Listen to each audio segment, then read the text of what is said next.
The following is a conversation with Mina. He's a professor at Harvard doing research on infectious disease and immunology. The most defining characteristic of his approach to science and biology is that of a first principles thinker and engineer focused not just on defining the problem, but finding the solution. In that spirit, we talk about cheap, rapid-at-home testing, which is a solution to COVID-19 that to me has become one of the most obvious, powerful, and doable solutions that frankly should have been done months ago and still should be done now. As we talk about, its accuracy is high for detecting actual contagiousness, and hundreds of millions can be manufactured quickly and relatively cheaply. In general, I love engineering solutions like these, even if government bureaucracies often don't. It respects science and data, it respects our freedom, it respects our intelligence and basic common sense. Quick mention of each sponsor, followed by some thoughts related to the episode. Thank you to Brave, a fast browser that feels like Chrome but has more privacy-preserving features. Athletic Greens, the all-in-one drink that I start every day with to cover all my nutritional bases.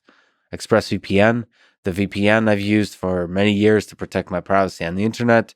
And Cash App, the app I use to send money to friends. Please check out these sponsors in the description to get a discount and to support this podcast.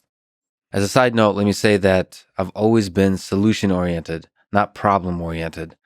It saddens me to see that public discourse disproportionately focuses on the mistakes of those who dare to build solutions, rather than applaud their attempt to do so.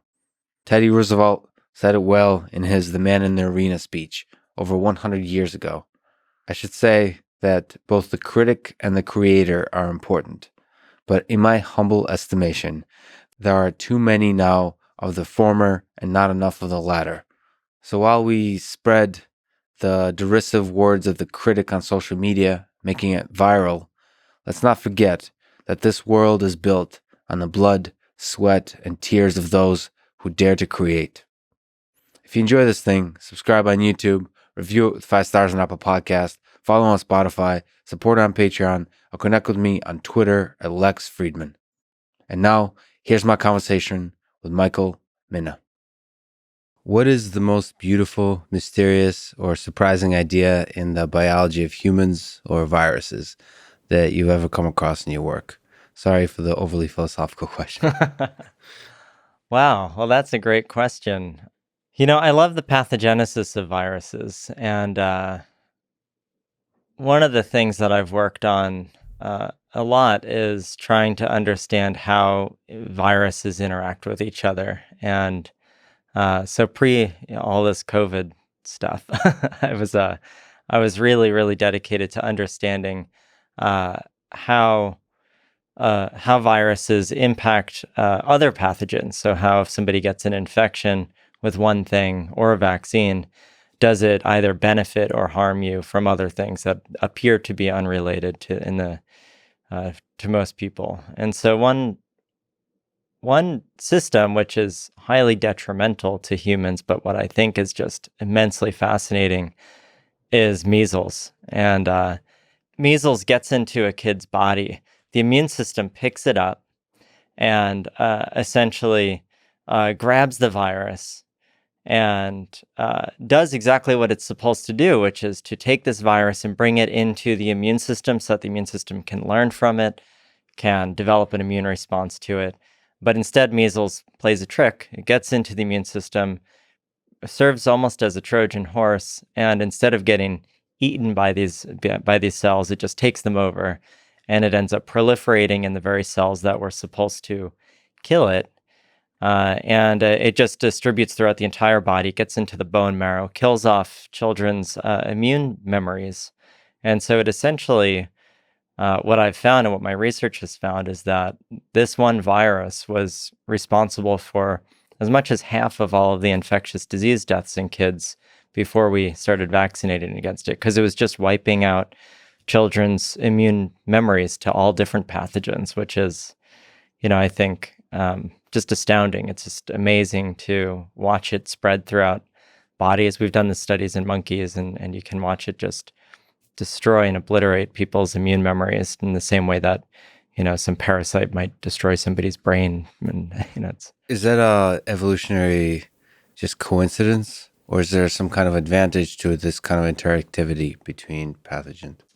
Oh, I think in that sense, it's just coincidence. It probably is it's a good way for measles to, uh, it's a good way for measles to essentially be able to survive long enough to replicate in the body. It just replicates in the cells that are meant to destroy it. So it's utilizing our immune cells for its own replication, but in so doing, it's destroying the memories of all the other immunological memories. So, but there are other viruses. So, a different system is influenza, and flu predisposes to severe bacterial infections. And that, I think, is another coincidence. But I also think that there are some evolutionary benefits that bacteria may hijack and sort of piggyback on viral infections. Viruses they just grow so much quicker than bacteria. They replicate faster. And so there's this system with viruses, with flu and bacteria, where the influenza has these proteins that cleave certain receptors. And the bacteria want to cleave those same receptors, or want to cleave the same molecules that gave entrance to those receptors. So instead, the bacteria found out, like, hey, we could just piggyback on these viruses. They'll do it 100 or 1,000 times faster than we can. And so then they just piggyback on, and they let flu cleave all these sialic acids. And then the bacteria just glom on in the wake of it. So there's all different interactions between pathogens that are just remarkable. So does this whole system of viruses that interact with each other and so damn good at getting inside our bodies, does that fascinate you or terrify you? I'm very much a scientist, and so it fascinates me much more than it terrifies me. But knowing enough, I know just how well, we get the wrong virus in our population, whether it's through some random mutation or whether it's this same COVID-19 virus. And these things are tricky. They're able to mutate quickly. They're able to find new hosts and rearrange in the case of influenza. So what terrifies me is just how easily this particular pandemic could have been so much worse. This could have been a virus that is much worse than it is. Same thing with H1N1 back in 2009. That terrifies me. If a virus like that was much more detrimental, it could be much more devastating. Although it's hard to say, the human species well, I hesitate to say that we're good at responding to things, because there are some aspects that this particular virus, SARS-CoV-2 and COVID-19, has found a sweet spot where it's not quite serious enough on an individual level that humans just we haven't seen much of a useful response by many humans. A lot of people even think it's a hoax. And so it's led us down this path of it's not quite serious enough to get everyone to respond immediately and with the most urgency, but it's bad enough that, it's caused our economies to shut down and collapse. And so I think I know enough about virus biology to be terrified for humans that, it just takes one virus, just takes the wrong one to just obliterate us, or not obliterate us, but really do much more damage than we've seen. It's fascinating to think that COVID-19 is a result of a virus evolving together with like Twitter. Yeah. Like figuring out how we can sneak past the defenses of the humans. So it's not bad enough. And then the misinformation, all that kind of stuff together is operating in such a way that the virus can spread effectively. I wonder, obviously a virus is not intelligent, but there's a rhyme and a rhythm to the way this whole evolutionary process works and creates these fascinating things that spread throughout the entire civilization. Absolutely. It's I'm completely fascinated by this idea of social media in particular, how it replicates, how it grows.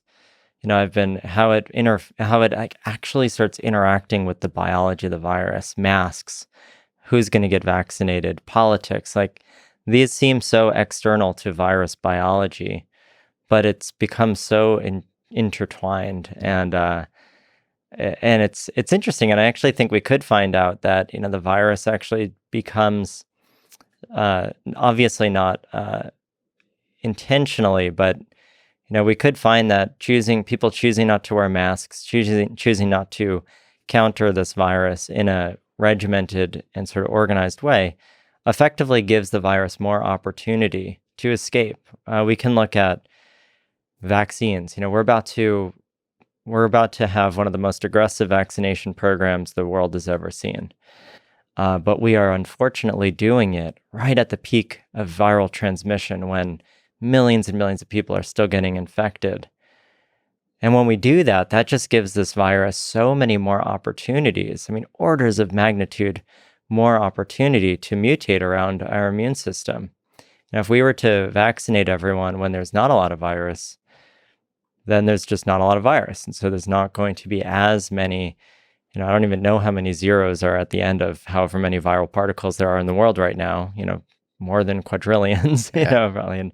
And so if you assume that at any given time, somebody might have trillions of virus in them on any given individual. So then, multiply trillions by millions and, you get a lot of viruses out there. And if you start applying pressure, ecological pressure to this virus when it's that abundant, God, the opportunity for a virus to sneak around immunity, especially when all the vaccines are identical, essentially. All it takes is one to mutate and it jumps. Takes one in the whole world, and we have to not forget that this particular virus was one. It was one opportunity, and it has spread across the globe, and there's no reason that can't happen tomorrow. It's scary. I have a million other questions in this direction, but I'd love to talk about one of the most exciting aspects of your work, which is testing or rapid testing. You wrote a great article in Time on November 17th. This is like a month ago, about rapid testing titled How We Can Stop the Spread of COVID-19 by Christmas. Let's jot down the fact that this was a month ago, so maybe your timeline would be different, but let's say in a month. So you've talked about this powerful idea for quite a while throughout the COVID-19 pandemic. How do we stop the spread of COVID-19 in a month? Well, we use tests like these. So the only reason the virus continues spreading is because people spread it to each other. This isn't magic. Yes. And so there's a few ways to stop the virus from spreading to each other. And that is, you either can vaccinate everyone, and vaccinating everyone is a way to immunologically prevent the virus from growing inside of somebody and therefore spreading. We don't know yet, actually, if any of these vaccines are going to prevent onward transmission. So that may or may not serve to be one opportunity. Certainly, I think it will decrease transmission. But the other idea that we have at our disposal now, we had it in May, we had it in June, July, August, September, October, November, and now it's December. We still have it. We still choose not to use it in this country and in much of the world. And that's rapid testing. It's empowering people to know that they are infected and giving them the opportunity to not spread it to their loved ones and their friends and neighbors and whoever else. We could have done this. We still can. Today, we could start. We have millions of these tests. These tests are simple paper strip tests. They are, inside of this thing is just a little piece of paper. Mm-hmm. And I can actually open it up here. There we go. So this is how we do it right here. We have this little paper strip test. This is enough to let you know if you're infectious. With somewhere around the order of 99% sensitivity, 99% specificity, you can know if you have infectious virus in you. If we can get these out to everyone's homes, build these, make 10 million, 20 million, 30 million of them a day, we make more bottles of Dasani water every day. We can make these little paper strip tests. And if we do that, and we get these into people's homes so that they can use them twice a week, then we can know if we're infectious. Is it perfect? Absolutely not. But is it near perfect? Absolutely. And so if we can say, hey, the transmission of this is, for every 100 people that get infected right now, they go on to infect maybe 130 additional people. And that's exponential growth. So 100 becomes 130. A couple days later, that 130 becomes another 165 people have now been infected. And, go over 3 weeks and 100 people become 500 people infected. Now, it doesn't take much to have those 100 people not infect 130, but infect 90. Yeah. All we have to do is remove, say, 30, 40% of new infections from continuing their spread. And then instead of exponential growth, you have exponential decay. Mm-hmm. So this doesn't need to be perfect. We don't have to go from 100 to 0. Mm-hmm. We just have to go and have those 100 people infect 90. And those 90 people infect, 82, whatever it might be. Mm-hmm. And you do that for a few weeks, and boom, you have now gone, instead of 100 to 500, you've gone from 100 to 20. Yes. It's not very hard. And so the way to do that is to let people know that they're infectious. I mean, we're a perfect example right now. I this morning, I used these tests to make sure that I wasn't infectious. Is it perfect? No, but it reduced my odds 99%. Mm-hmm. I already was at extremely low odds because I spend my life quarantining these days. Well, the interesting thing with this test, with testing in general, which is why I love what you've been espousing, and it's really confusing to me that this has not been taken on, is it's an actual solution that was available for a long time. There doesn't seem to have been solutions proposed at a large scale, and a solution that it seems like a lot of people would be able to get behind. There's some politicization or fear of other solutions that people have proposed, which is like lockdown. And there's a worry, especially in the American spirit of freedom, like you can't tell me what to do. The thing about tests is it like empowers you with information, essentially. Yeah. So like it gives you more information about your role in this pandemic, and then you can do whatever the hell you want. Like it's all up to your ethics and so on. So like, and it's obvious that with that information, people would be able to protect their loved ones and also do their sort of quote unquote duty for their country, right? Is protect the rest of the country. That's exactly right. I mean, it's empowerment. But, this is a problem. We have not put these into action in large part because we have a medical industry that doesn't want to see them be used. We have a political and a regulatory industry that doesn't want to see them be used. That sounds crazy. Why wouldn't they want them to be used? We have a very paternalistic approach to everything in this country. Despite this country kind of being founded on this individualistic ideal, pull yourself up from your bootstraps, all that stuff. When it comes to public health, we have a bunch of ivory tower academics who want data. They want to see perfection.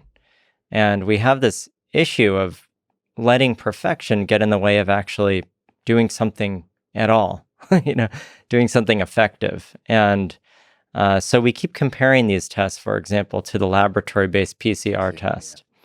And sure, this isn't a PCR test, but this doesn't cost $100 and it doesn't take 5 days to get back, which means in every single scenario, this is the more effective test. And we have, unfortunately, a system that's not about public health. We have entirely eroded any ideals of public health in our country for the biomedical complex, this medical industrial complex, which overrides everything. And that's why, I'm just, can I swear on this podcast? Yes. I'm just so fucking pissed that these tests don't exist. Meanwhile, and everyone says, we couldn't make these, that we could never do it. That would be such a difficult problem. Meanwhile, the vaccine we have, at the same time that we could have gotten these stupid little paper strip tests out to every household, mm-hmm. we have developed a brand new vaccine. We've gone through phase 1, phase 2, phase 3 trials. We've scaled up its production.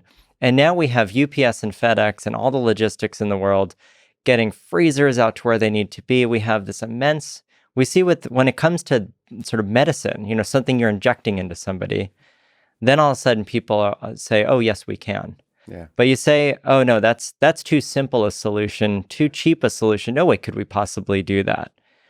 It's this faulty thinking in our country, which, frankly, is driven by big money, the only time when we actually think that we can do something that's maybe aggressive and complicated is when there's billions and billions and billions of dollars in it, and I mean, on a difficult note, because this is part of your work from before the COVID, it does seem that I saw a statistic currently that 40% would not be taken of Americans would not be taking the vaccine. Some number like this.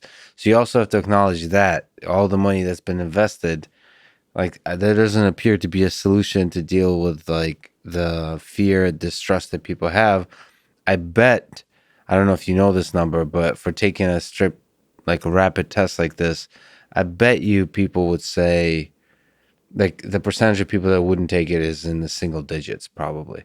I completely think so. And, there's a lot of people who don't want to get a test today. And that's because it gets sent to a lab, it gets reported, Right. it has all this stuff. And we're a country which teaches people from the time they're babies, to keep their medical data close to them. Yeah. We have HIPAA, we have immense rules and regulations to ensure the privacy of people's medical data. And then a pandemic comes around and we just assume that the average person is going to wipe all of that away and say, oh no, I'm happy giving out not just my own medical data, but also to tell the authorities, everyone who I've spent my time with, so that they all get a call and are pissed at me for giving up their names. So people aren't getting tested, and they're definitely not giving up their contacts when it comes to contact tracing. And so for so many reasons, that approach is failing.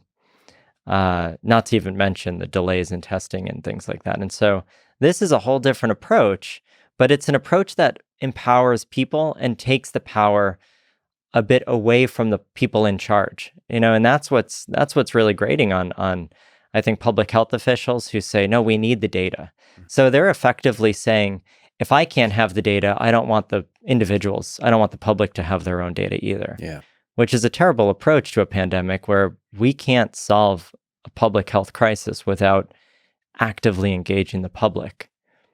It just doesn't work. And, and that's what we're trying to do right now, which is a terrible approach. So first of all, you have a really nice informative website, rapidtest.org, with information on this. I still can't believe this is not more popular. It's ridiculous. Okay. But our one of the FAQs you have is, are rapid tests too expensive? So can cost be brought down? Like I take a weekly PCR test, and I think I pay $170 a week. No, I mean, it's criminal. Absolutely, we can get costs. This thing right here costs less than $1 to make. With everything combined, plus the swabs, maybe it costs $1.50. Could be sold for, frankly, it could be sold for $3 and still make a profit if they want to sell it for $5. This one here, this is a slightly more complicated one, but you can see it's just got the exact same paper strip inside. This is really, it doesn't look like much, but it's kind of the cream of the crop in terms of these rapid tests. This is the one that the US government bought, and it is doing an amazing job. It has a 99.9% sensitivity and specificity. So it's really good. And so essentially the way it works is you use a swab. You put once you kind of use the swab on yourself, you put the swab into these little holes here. You put some buffer on it and you close it, and a line will show up if it's positive, and a line won't show up if it's negative. It takes 5-10 minutes. This whole thing, this can be made so cheap that the U.S. government was able to buy 150 million of them from Abbott for $5 a piece. So anyone who says that these are expensive, we have the proof is right here. This one at its Abbott did not lose money on this deal. They got $750 million for selling 150 million of these at $5 a piece. All of these tests can do the same. So anyone who says that these should be, unfortunately what's happening though is the FDA is only authorizing all of these tests as medical devices. So what happens if I'm a medical company, if I'm a test production company and I want to make this test, and I go through and the FDA, at the end of my authorization, the FDA says, okay, you now have a medical device, not a public health tool, but a medical device. And that affords you the ability to charge insurance companies for it. Why would I ever, as in our capitalistic economy and sort of infrastructure, why would I ever not sell this for $30 when insurance will pay for it, or $100?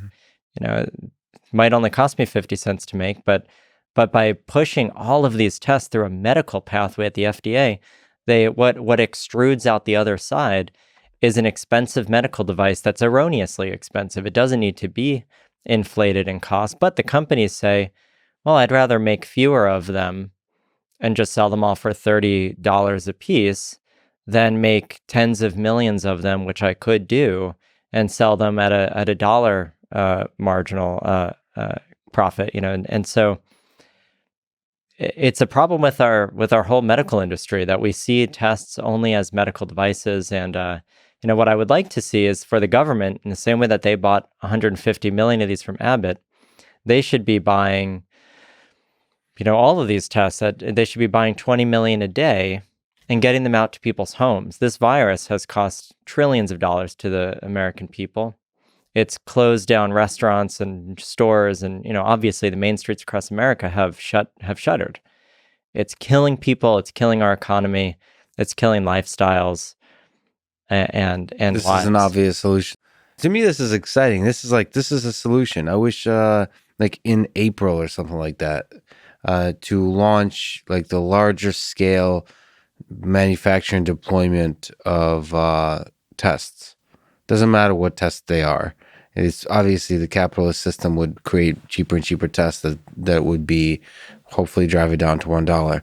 So what are we talking about? In America, there's, I don't know, 300 plus million people. So that means you want to be testing regularly, right? Mm-hmm.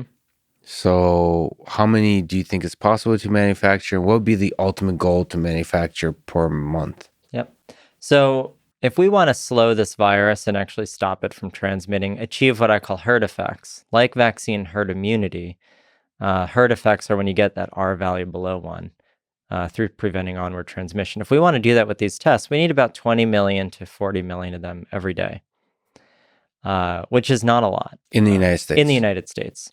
So we could do it. There's other ways. You can have 2 people in a household swab each other, swab themselves rather, and then mix, put the swabs into the same tube and onto one test. So you can pool. So you can get a 2 or 3x gain in efficiency through pooling in the household. You could do that in schools or offices too, where everyone just uses a swab. There's 2 people, even if it's just standing in line at a public testing site or something, you could just say, okay, these 2 are the last people to test or swab themselves. They go into one thing, and if it comes back positive, then you just do each person, and it's rapid. So you can just say to the people, one of you is positive, let's test you again. So there's ways to get the efficiency gains much better. But let's say I think that the optimal number right now that matches sort of what we can produce more or less today, if we wanted, is 20 million a day. Right now, one company that I don't have their test here, but one company is already producing 5 million tests themselves and shipping them overseas. It's an American company based in California called Innova, and they are giving 5 million tests to the UK every day. Not to the, and this is just because there's the federal government hasn't authorized these tests today. So without the support of the government. So yeah, so essentially if the government just puts some support behind it, then yeah, you can get 20 million probably easy. Oh yeah, just here I have 3 different companies. They all look similar. Well, this one's closed, but these are 3 different companies right here. This is a 4th, Abbott. This is a 5th. This is a 6th. These 2 are a little bit different. Do you mind if in a little bit would you take some of these or? Yeah, let's do it. We can absolutely do them. So you have a lot of tests in front of you. Could you maybe explain some of them? Absolutely. So there's a few different classes of tests that I just have here, and there's more tests. There's many more different tests out in the world too. These are one class of test. These are rapid antigen tests that are just the most bare bones paper strip tests. These are this is the type that I want to see produced in the tens of millions every day. Mm-hmm. It's so simple. You don't even need the plastic cartridge. You can just make the paper strip, and you could have a little tube like this that you just dunk the paper strip into. You don't actually need the plastic, which I'd actually prefer, because if we start making tens of millions of these, this becomes a lot of waste. Mm-hmm. So I'd rather not see this kind of waste be out there. And there's a few companies. Quidel is making a test called the Quick View, which is just this. It's they've gotten rid of all the plastic. And for people who are just listening to this, we're looking at some very small tests that fit in the palm of your hand, and they're basically paper strips fit into different containers. And that's hence the comment about the plastic containers. These are just injection molded, I think, and Got it. they're they can build them at high numbers, but then they have to like place them in there appropriately and all this stuff. So it is a bottleneck, or somewhat of a bottleneck in manufacturing.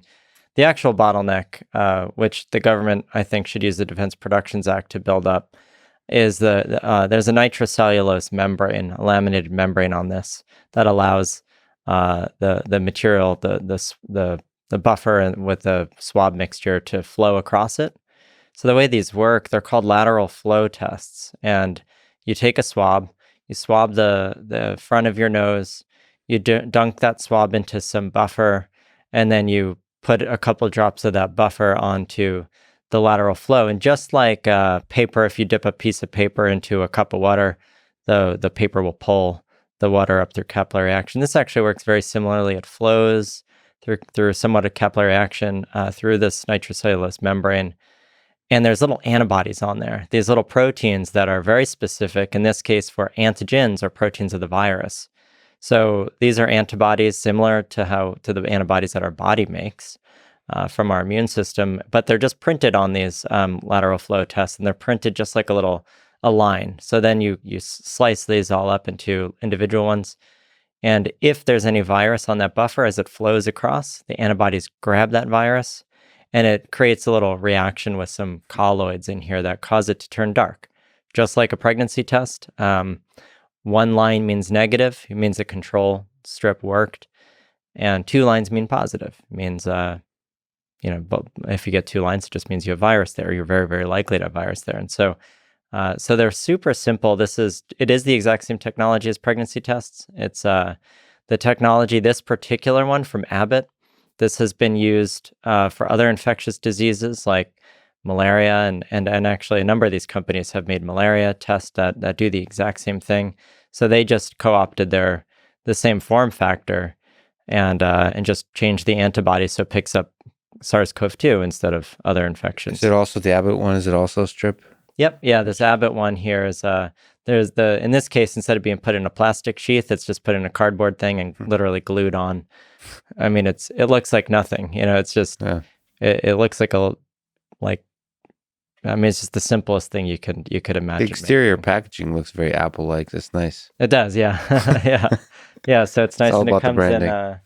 in, this is how they're packaged, so, and they don't have to, these are coming in individual packages again, because they're really considered individual medical devices, but you could package them in, bigger packets and stuff. You want to be careful with humidity. So they all have a little, one of those humidity removing things and oxygen removing things. So this is one class, these antigen tests. If we could just pause for a second, if it's okay, and could you just briefly say what is an antigen test and what other tests there are out there, like categories of tests? Sure. Just really quick. So the testing landscape is a little bit complicated, but I'll break it down. There's really just three major classes of tests. We'll start with the first two. The first two tests are just looking for the virus or looking for antibodies against the virus. So we've heard about serology tests, or maybe some people have heard about it. Those are a different kind of test. They're looking to see, has somebody in the past, does somebody have an immune response against the virus, which would indicate that they were infected or exposed to it. So we're not talking about the antibody tests. I'll just leave it at that. Those, they actually can look very similar to this, or they can be done in a laboratory. Those are usually done from blood. and they're looking for an immune response to the virus. So that's one. Everything I'm talking about here is looking for the virus itself, not the immune response to the virus.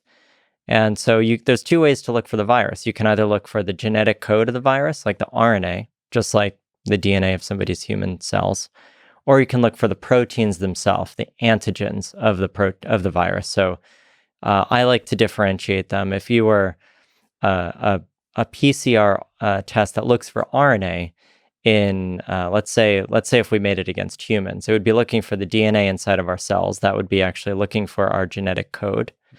The equivalent to an antigen test is sort of a test that like actually is looking for our eyes or our nose or physical features of our body that would delineate, okay, this is Michael, for example. And so you're either looking for a sequence or you're looking for a structure.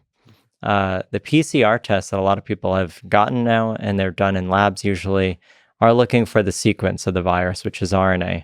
This test here, by a company called Detect, this is one of Jonathan Rothberg's companies. He's the guy who helped create modern day sequencing and all kinds of other things. So this Detect device, that's just the name of the company. This is actually a rapid RNA detection device. So it's almost, it's like a PCR-like test, and we could even do it here. It's a beautiful test, in my opinion. It works exceedingly well. It's going to be a little bit more expensive, so I think it could be used as a confirmatory test for these. Is there a greater accuracy to it? Yes, I would say that there is a greater accuracy. There's also a downfall, though, of PCR and tests that look for RNA. They can sometimes detect somebody who is no longer infectious. So you have the RNA test, and then you have these antigen tests. Yes. The antigen tests look for structures, but they're generally only going to turn positive if people have actively replicating virus in them. And so what happens after an infection dissipates, you've just gone from having sort of a spike. So if you get infected, maybe 3 days later, the virus gets into exponential growth, and it can replicate to trillions of viruses inside the body. Your immune system then kind of tackles it and beats it down to nothing. But what ends up in the wake of that, you just had a battle. You had this massive battle that just took place inside your upper respiratory tract. And because of that, you've had trillions and trillions of viruses go to zero, essentially. But the RNA is still there. It's these remnants. In the same way that if you go to a crime scene and blood was sort of spread all over the crime scene, you're going to find a lot of DNA. There's tons of DNA. There's no people anymore, but there's a lot of DNA there. Same thing happens here. And so what's happening with PCR testing is when people go and use these exceedingly high sensitivity PCR tests, people will stay positive for weeks or months after their infection has subsided, which has caused a lot of problems, in my opinion. It's problems that the CDC and the FDA and doctors don't want to deal with. But I've tried to publish on it. I've tried to, suggest that this is an issue, both to the New York Times and others. And now it's unfortunately kind of taken on a life of its own of conspiracy theorists thinking that they call it a case-demic. They say, PCR it's detecting people who are false positive. But they're not false positives. They're late positives, no longer transmissible. I think the way you, like what I saw on rapidtest.org, I really like the distinction between diagnostic sensitivity and contagiousness sensitivity. It's so, that website is so obvious that it's painful, because it's like, yeah, that's what we should be talking about, is how accurately is a test able to detect your contagiousness. And you have different plots that show that actually there's, that antigen tests, the tests we're looking at today, like rapid tests, are actually really good at detecting contagiousness. Absolutely. It all mixes back with this whole idea of the medical industrial complex. In this country and in most countries, we have almost entirely defunded and devalued public health, period. We just have. And what that means is that we don't have a language for it. We don't have a lexicon for it. We don't have a regulatory landscape for it. And so the only window we have to look at a test today is as a medical diagnostic test. And And that becomes very problematic when we're trying to tackle a public health threat and a public health emergency. By definition, this is a public health emergency that we're in. And yet we keep evaluating tests as though the diagnostic benchmark is the gold standard, where if I'm a physician, I am a physician, so I'll put on that physician hat for a moment. And if I have a patient who comes to me and wants to know if their symptoms are a result of them having COVID, then I want every shred of evidence that I can get to see, does this person currently or did they recently have this infection inside of them? And so in that sense, the PCR test is the perfect test. It's really sensitive. It will find the RNA if it's there at all, so that I could say, you have a low amount of RNA left. You might have been, you said your symptoms started 2 weeks ago. You probably were infectious 2 weeks ago and you have lingering symptoms from it. But that's a medical diagnosis. It's kind of like a detective recreating a crime scene. They want to go back there and recreate the pieces so that they can assign blame or whatever it might be. But that's not public health. In public health, we need to only look forward. We don't want to go back and say, well, are there symptoms because they had an infection 2 weeks ago? In public health, we just want to stop the virus from spreading to the next person. And so that's where we don't care if somebody was infected 2 weeks ago. We only care about finding the people who are infectious today. And unfortunately, our regulatory landscape fails to apply that knowledge to evaluate these tests as public health tools. They're only evaluating the tests as medical tools. And therefore, we get all kinds of complaints that say this test, which detects 99.8% of current infectious people, by the FDA's rubric, they'll say, no, it's only 50% sensitive. And that's because when you go out into the world and you just compare this against PCR positivity, most people who are PCR positive in the world right now at any given time are post-infectious. They're no longer infectious because you might only be infectious for 5 days, but then you'll remain PCR positive for 3 or 4 or 5 weeks.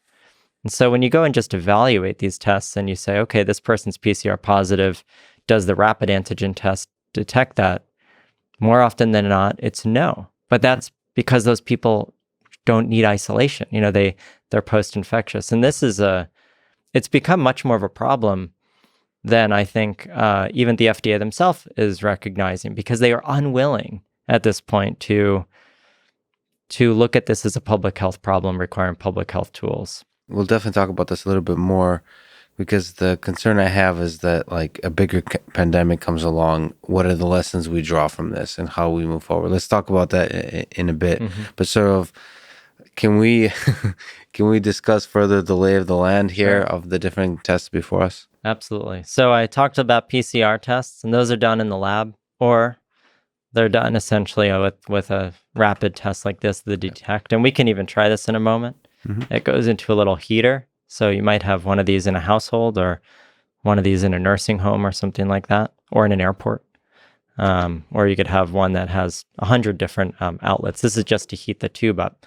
These are the rapid tests. They are super simple, no frills. You just swab your nose and you put the swab into a buffer and you put the buffer on the test. So we can use these right now if you want. Yeah. We can try it out. And all the tests we're talking about, they usually swabbing the nose. Like that's still the main, yeah. There are some saliva tests coming about, and these can all work potentially with saliva. They just have to be recalibrated. But these swabs are really not bad. This isn't the deep swab that goes like way back into your nose or anything. This is just a swab that you do yourself, like right in the front of your nose. So if you want to do it, do you mind if I? Sure. Yeah. Why don't we start with this one, because this is Abbott's Binax Now test, and it's pretty simple. This is the swab from the Abbott test. That's correct. That's the swab from the Abbott test. So what I'm going to do to start is I'm going to take this buffer here, which is this is just the buffer that goes onto this test. So this is a brand new one. I just opened this test out up. I'm going to just take 6 drops of this buffer, and put it right onto this test here. 2, 3, 4, 5, 6. Okay. And now you're going to take that swab, open it up. Yep. And now just wipe it around into the front of your nose. Do a few circles on each nostril. That looks good. This always makes me want to sneeze. Yeah. Okay, now I'm going to have you do it yourself. I'm getting emotional. Hold it parallel to the test. So put the test down on the table. Yep. And then go into that bottom hole. Yep. And push forward so that you can start to see it in the other hole. There you go. Now turn. Once it hits up against the top, just turn it 3 times. 1, 2, 3, and sort of, yep. And now you just close. So pull off that adhesive sticker there. And now you just close the whole thing. And that's it. That's it. Now what we will see is we will see a line form. What's happening now is the buffer that you put in there is now moving up onto the paper strip test. And it has the material from the swab in there. And so what we'll see is a line will form. And that's going to be the control line. And then we'll also see ideally we'll see no line for the actual test line. And that's because you should be negative. So 1 line will be positive and 2 lines will be negative. It's very cool. There's this purple thing creeping up onto the control line. That's perfect. That's what you want to be seeing. So you want to see that. So right now you essentially want to see that blue line turns pink or purpley color. There's a blue line that's already there, printed. It should turn sort of a purple pink color. And ideally, there will be no additional line for the sample. And if there is, that's the 99 point whatever % accuracy on, that means I'm contagious. That would mean that you're likely contagious or you likely have infectious virus in you. What we can do, because one of the things that my plan calls for is because sometimes these tests can get false positive results. It's rare, maybe 1%, or in the case of this Binex now, this Abbott test, 0.1%. So 1 in 1,000, 1 in 500, something like that can be falsely positive.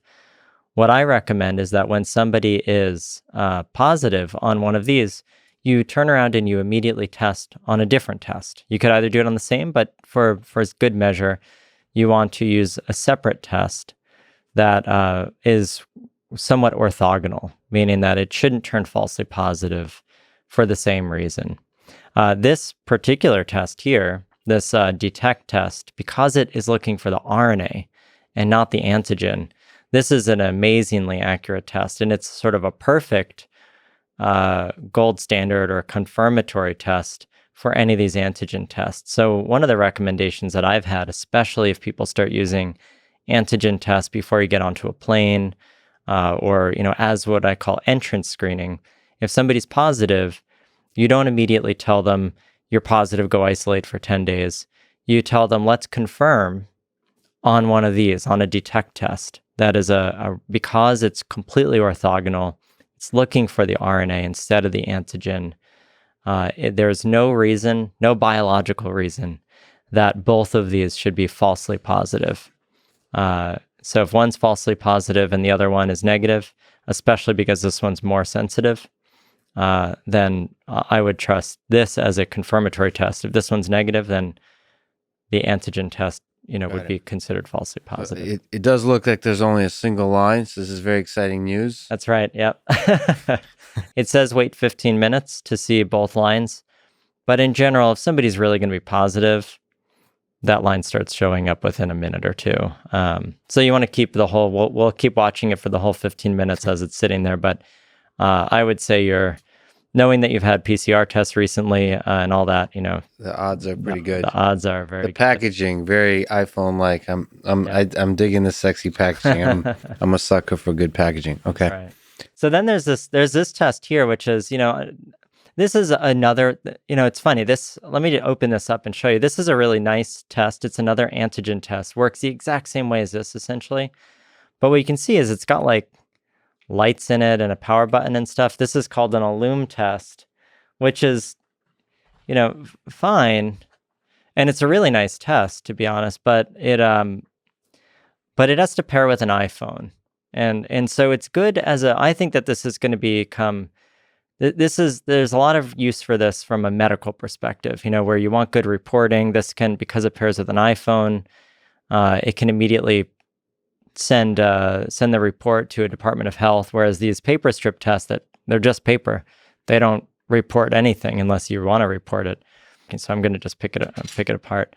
And so you can see is there's like fluorescent readers and little lasers and LEDs and stuff in there. You can actually see the lights going off. Wow. And there's a paper strip test right inside there, but you can see that there's like a whole circuit board and all this stuff, right? And so this is the kind of thing that, the FDA is looking for, for like home use and things like that, because it's kind of foolproof. Like you can't go wrong with it. It pairs with an iPhone, so you need Bluetooth. So it's going to be more limited. It's a great test. Don't get me wrong. It's as good as any of these. But, when you compare this thing with a battery and a circuit board and all this stuff, it's got its purpose, but, it's not a public health tool. I don't want to see this made in the tens of millions a day and thrown away. But FDA likes that kind of stuff. FDA loves this stuff, and because they can't get it out of their mind that this is a public health crisis. We need, just look at the difference here. Something with flashing lights is essential. It's got batteries. It's got a Bluetooth thing. It's a great test, but it's, to be honest, it's not any better than this one. Yeah. And so, I want this one. It's nice and all. The form factor is nice, and it's really nice that it goes to Bluetooth. But it goes against the principle of just 20 million a day. Exactly. The easy solution. Everybody has it. You can manufacture and probably. You could have probably scaled this up in a couple of weeks. Oh, absolutely. These companies, the rest of the world has these. They can be scaled up. They already exist. SD Biosensors, one company is making tens of millions a day, not coming to the United States, but going all over Europe, going all over Southeast Asia and East Asia. So they exist. The US is just, we can't get out of our own way. I wonder why somebody, I don't know if you were paying attention, but somebody like an Elon Musk type character. So he was really into doing some like obvious engineering solution. Like this at-home rapid test seems like a very Elon Musk thing to do. I don't know if you saw, but I had a little Twitter conversation with Elon Musk. Does he not like, what is he, do you know what his thoughts are on rapid testing? Well, he was using a slightly different one of these, but that requires an instrument called the BD Veritor. And he got a false positive. Or no, I shouldn't say he didn't necessarily get a false positive. He got discrepant results. He did this test 4 times. Yes. He got 2 positives, 2 negatives. But then he got a PCR test and it was a very low positive result. So I think what happened is he just tested himself at the tail end of, and this was actually right before he was about to send those. It was the day of, essentially, that he was sending the astronauts up to the space station the other day. So he was using these rapid tests because he wanted to make sure that he was good to go in, and he got discrepant results. Yes. Ultimately, they were correct, but 2 were negative, 2 were positive. But what really happened once he shared his PCR results, and they were very low positive. So really what was happening is, my guess is he found himself right at the edge of his positivity, of his infectiousness. And so, the test worked how it was supposed to work. It probably, had he used it 2 days earlier, it would have been screaming positive. He wouldn't have gotten discrepant results. But he found himself right at the edge by the time he used the test. So the PCR would always pick it up because it will still stay positive then for weeks potentially. But the rapid antigen test was starting to falter, not in a bad way, but just he probably was really no longer particularly infectious. And so it was kind of, when it gets to be a very low viral load, it becomes stochastic. It's fascinating, this duality. So one, you can think from an individual perspective, it's unclear when you take 4.5 are positive, half are negative. Like, what are you supposed to do?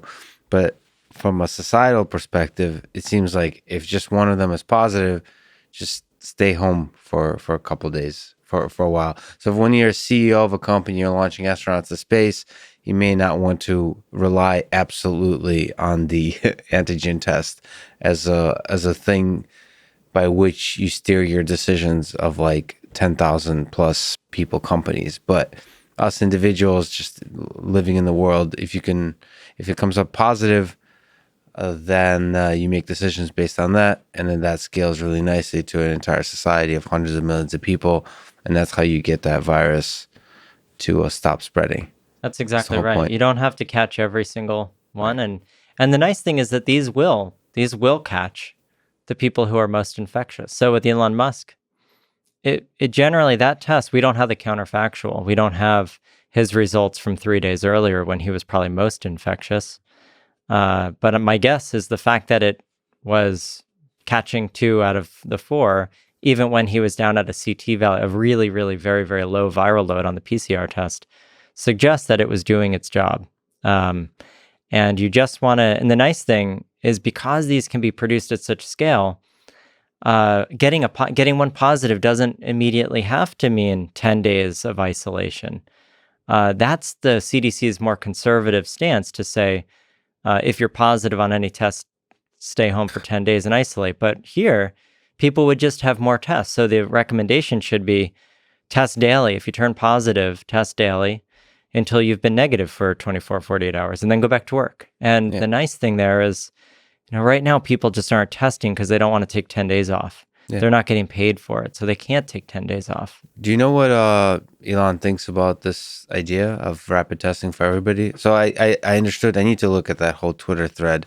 So I understand his perhaps criticism of he had like a conspiratorial tone from my vague look at it of like, what's going on here with these tests? But what does he actually think about this very practical, to me, engineering solution of just deploying rapid tests to everybody? It seems like that's a way to open up the economy in April. Well, to be honest, I've been trying to get in touch with him again. I think, take somebody like Elon Musk with the engineering prowess within his ranks, to easily build these at the tens of millions a day.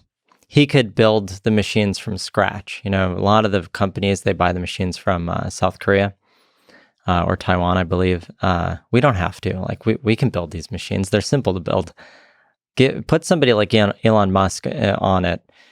Take some of his best engineers and say, look, the U.S. needs a solution in 2 weeks. Build these machines. Figure it out. He'll do it. He could do it. This is a guy who is literally... He has started multiple entirely new industries. He has the capital to do it without the U.S. government if he wanted to. And you know what? The return on investment for him would be huge.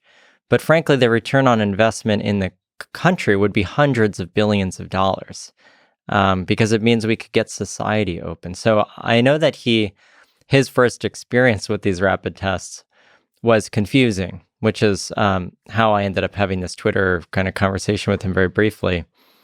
But I think that if he understood sort of a little bit more, and I think he does, I really love to talk to him about it, because I think he could totally change the course of this pandemic in the United States, single-handedly. He loves grand things. Yeah, I think out of all the solutions I've seen, this is the obvious, like, engineering solution to at least a pandemic of this scale. I love that you say the engineering solution. So this is something I've been really trying to. I'm an engineer. My previous history was all engineering, and that's really how I think. I then went into medicine and PhD world, but I think that the world, like, one of the major catastrophes or one of the major problems is that we have physicians making the decisions about public health and a pandemic when really we need engineers. This is an engineering problem. And so what I've been trying to do, I actually really want to, start a whole new field called public health engineering. And so I love that. eventually I want to try to bring it to MIT and get MIT to want to start a new department or something. That's a doubly awesome idea. Yeah. That this is really okay. I love this. I love every aspect. I love everything you're talking about now. A lot of people believe because vaccines started being deployed currently that we are no longer in need of a solution. We're no longer in need of slowing the spread of the virus. To me, as I understand, it seems like this is the most important time to have something like a rapid testing solution. Can you kind of break that apart? What's the role of rapid testing currently in the next, what is it, 3-4 months maybe? Even more. The vaccine rollout isn't going to be as peachy as everyone is hoping. And I hate to be the Debbie Downer here, but there's a lot of unknowns with this vaccine. You've already mentioned one, which is there's a lot of people who just don't want to get the vaccine. I hope that might change as things move forward and people see their neighbors getting it and their family getting it and it's safe and all. We don't know how effective the vaccine is going to be after 2 or 3 months. We've only measured it in the first 2 or 3 months, which is a massive problem, which we can go into biologically because there's very good reasons to believe that the efficacy could fall way down after 2 or 3 months. We don't know if it's going to stop transmission, and if it doesn't stop transmission, then there's, herd immunity is much, much more difficult to get because that's all based on transmission blockade. And frankly, we don't know how easily we're going to be able to roll it out. Some of the vaccines need really significant cold chains, have very short half-lives outside of that cold chain. We need to organize massive numbers of people to be able to distribute these. Most hospitals today are saying that they're not equipped to hire the right people to be even administering enough of these vaccines. And then a lot of the hospitals are frustrated because they're getting much smaller allocations than they were expecting. So I think right now, like you say, right now is the best time, besides 3 or 4 or 5 or 6 months ago, right now is the best time to get these rapid tests out. And we need to, the country has the capacity to build them. We're shipping them overseas right now. We just need to flip a switch, get the FDA to recognize that there's more important things than diagnostic medicine, which is the effectiveness of the public health program when we're dealing with a pandemic. They need to authorize these as public health tools, or, frankly, the president could. There's a lot of other ways to get these tests to not have to go through the normal FDA authorization program, but maybe have the NIH and the CDC give a stamp of approval. And if we could get these out tomorrow. And that's where that article came from, how we can stop the spread of this virus by Christmas. We could. Now it's getting late. And so we have to keep updating that time frame. Maybe putting Christmas in the title I should have said how we can stop the spread of this virus in a month. Yeah. It would be a little bit more timeless, but we could do it. We really could do it. And that's the most frustrating part here is that we're just choosing not to as a country. We're choosing to bankrupt our society because some people at the FDA and other places just can't seem to get their head around the fact that this is a public health problem, not a bunch of medical problems. Is there a way to change that policy-wise? So this is a much bigger thing that you're speaking to, which I love in terms of the MIT engineering approach to public health. Is there a way to push this? Is this a political thing, like where some Andrew Yang type characters need to start screaming about it? Is it more of an Elon Musk thing where people just need to build it and then on Twitter start talking crap to politicians for not doing it? What are the ideas here? I think it's a little of both. I think it's political on the one hand, and I've certainly been talking to Congress a lot, talking to senators. Are they receptive? Oh yeah. That's the crazy thing. Everyone but the FDA is receptive. It's astounding. I advise, informally, I advise the president and the president-elect's teams. I talk to Congress. I talk to senators, governors, and then all the way down to mayors of towns and things. And months ago, I held a roundtable discussion with Mayor Garcetti, who's the mayor of LA. And I brought all the companies who make these things. This was in like July or August or something. I brought all the companies to the table and said, okay, how can we get these out? And unfortunately, it went nowhere because the FDA won't authorize them as public health tools. The nice thing is that this is one of the nice and frustrating things. This is one of the few bipartisan things that I know of. And like you said, it's a real solution. Yeah. Lockdowns aren't a solution. They're a emergency band-aid to a catastrophe that's currently happening. They're not a solution. And they're definitely not a public health solution if we're taking a more holistic view of public health, which includes people's well-being. It includes their psychological well-being, their financial well-being. Just stopping a virus, if it means that all those other things get thrown under the bus, is not a public health solution. It's a myopic or very tunnel visioned approach to a virus that's spreading. This is a simple solution with essentially no downfall. There is nothing bad about this. It's just giving people a result, and it's bipartisan. The most conservative and the most liberal people, everyone just wants to know their status. Nobody wants to have to wait in line for 4 hours to find out their status on Monday, a week later on Saturday. It just doesn't make any sense. It's a useless test at that point, and everyone recognizes that. So why do you think, like the mayor of LA, why do you think politicians are going for these, from my perspective, like kind of half-ass lockdowns, which is not. So I have seen good evidence that like a complete lockdown can work, but that's in theory, it's just like communism in theory can work. Mm-hmm. Yeah. Like theoretically speaking, but it just doesn't, at least in this country, I think it's just impossible to have a complete lockdown. And still politicians are going for these kind of lockdowns that everybody hates. Mm-hmm. That's really really hurting small businesses.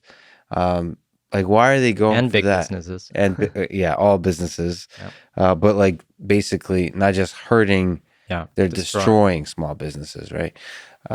Which is going to have potentially, long-lasting consequences. Yeah, I've been reading as I don't shut up about the rise and fall of the Third Reich, and there's economic effects that take a decade to.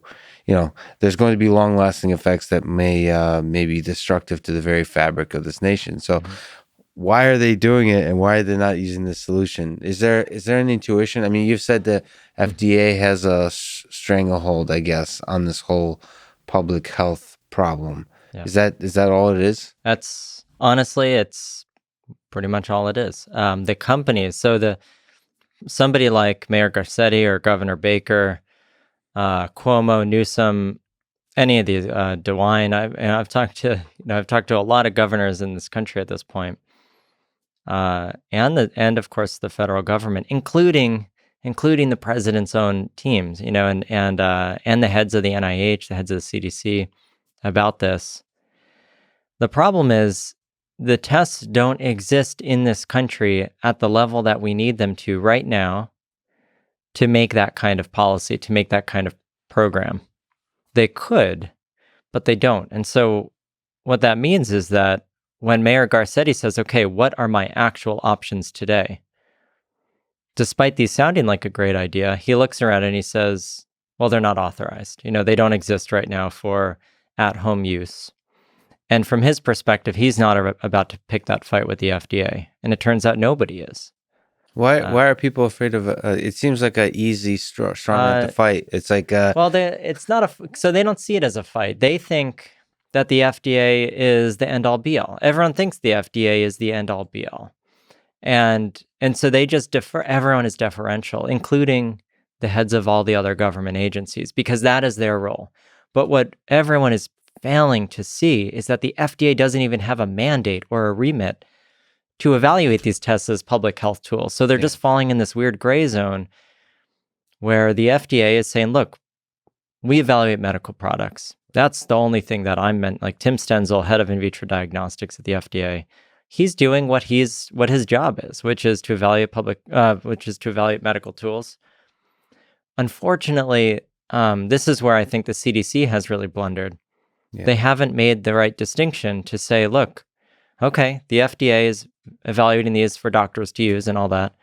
But, we're the CDC and we're the public health agency of this country. And we recognize that these tools require a different authorization pathway and a different use, not There's a prescription. difference between medical devices and public health. And I guess FDA is not designed for this public health, especially in emergency situations. And they actually explicitly say that. I mean, when I go and talk to Tim, and he's a very reasonable guy.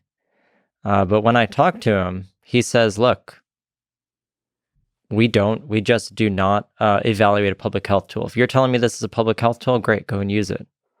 And so I say, okay, great, we'll go and use it. And then the comment is, but, does it give a result back to somebody? I say, well, yes, of course it gives a result back to somebody. It's being done in their home. He says, oh, well, then it's defined as a medical tool. You can't use it. So it's stuck in this gray zone where we unfortunately, there's this weird definition that any tool, any test that gives a result back to an individual is defined by CMS, Centers for Medicaid Services, as a medical device requiring medical authorization. But then you go and ask, it gets crazier because then you go and ask Seema Verma, the head of CMS, okay, can these be authorized as public health tools and not fall under your definition of a medical device? So then the FDA doesn't have to be the ones authorizing it as a public health tool. And Seema Verma says, oh, well, we don't have any jurisdiction over point of care and sort of rapid devices like this. We only have jurisdiction over lab devices. So it's like nobody has ownership over it, which means that they stay in this purgatory of not being approved. And so this is where I think, frankly, it needs a president. It needs a presidential order to just unlock them, to say, this is more important than, having a prescription. And in fact, I mean, really what's happening now, because there is this sense that tests are public health tools, even if they're not being defined as such, the FDA now is pretty much, not only are they not authorizing these as public health tools, what they're doing by authorizing what are effectively public health tools as medical devices, they're just diluting down the practice of medicine. Right. I mean, his answer right now, unfortunately, is, well, I don't know why you want these to be sort of available to everyone without a prescription. We've already said that a doctor can write a whole prescription for a whole college campus. It's like, well, if you're going in that direction, then that's no longer medicine. Having a doctor write a prescription for a college campus, for everyone on the campus to have repeat testing, now we're just in the territory of eroding medicine and eroding all of the legal rules and reasons that we have prescriptions in the first place. So it's just, everything about it is just destructive, instead of just making a simple solution, which is, these are okay as public health tools as long as they meet X and Y metrics. Go and CDC can put their stamp of approval on them. Well, what do you think? Sorry if I'm stuck on this. Your mention of MIT and public health engineering, right? Mm-hmm. I mean, it has a sense of, I talk to computational biology folks. Mm-hmm. It's always exciting to see computer scientists start entering the space of biology. And there's actually a lot of exciting things that happen because of that, trying to understand the fundamentals of biology. So from the engineering approach to public health, what kind of problems do you think can be tackled? What kind of disciplines are involved? Like, do you have ideas on this in this space? Oh, yeah. I mean, I can speak to one of the major activities that I want to do. So what I normally do in my research lab is develop technologies that can take a drop of somebody's blood or some saliva and profile for hundreds of thousands of different antibodies against every single pathogen that somebody could be possibly exposed to. That's awesome. So this is all new technology that we've been developing more from a bioengineering perspective. But then I use a lot of the mathematics tools to interpret that. But what I really want to do, for example, to kind of kick off this new field of what I consider public health engineering, is to create, maybe it's a little ambitious, but create a weather system for viruses. I want us to be able to open up our iPhones, plug in our zip code, and get a better sense, get a probability of why my kid has a runny nose today. Is it COVID? Is it a rhinovirus, an adenovirus, or is it flu? And, we can do that. We can start building the rules of virus spread across the globe, both for pandemic preparedness, but also for just everyday use. In the same way that people used to think that predicting the weather was going to be impossible. Of course, we know that's not impossible now. Is it always perfect? No. But does it completely change the way that we go about our days? Absolutely. I envision, for example, right now, we open up our iPhone, we plug in a zip code, and if it tells us it's going to rain today, we bring an umbrella. Mm-hmm. So, in the future, it tells us, hey, there's a lot of SARS-CoV-2 in your community. Instead of grabbing your umbrella, you grab your mask. We don't have to have masks all the time. But if we know the rules of the game that these viruses play by, we can start preparing for those. And, every year, we go into every flu season blindfolded with our hands tied behind our back, just saying, I hope this isn't a bad flu season this year. This is, we're in the 21st century. It's becoming, we have the tools at our disposal now to not have that attitude. This isn't like 1920s.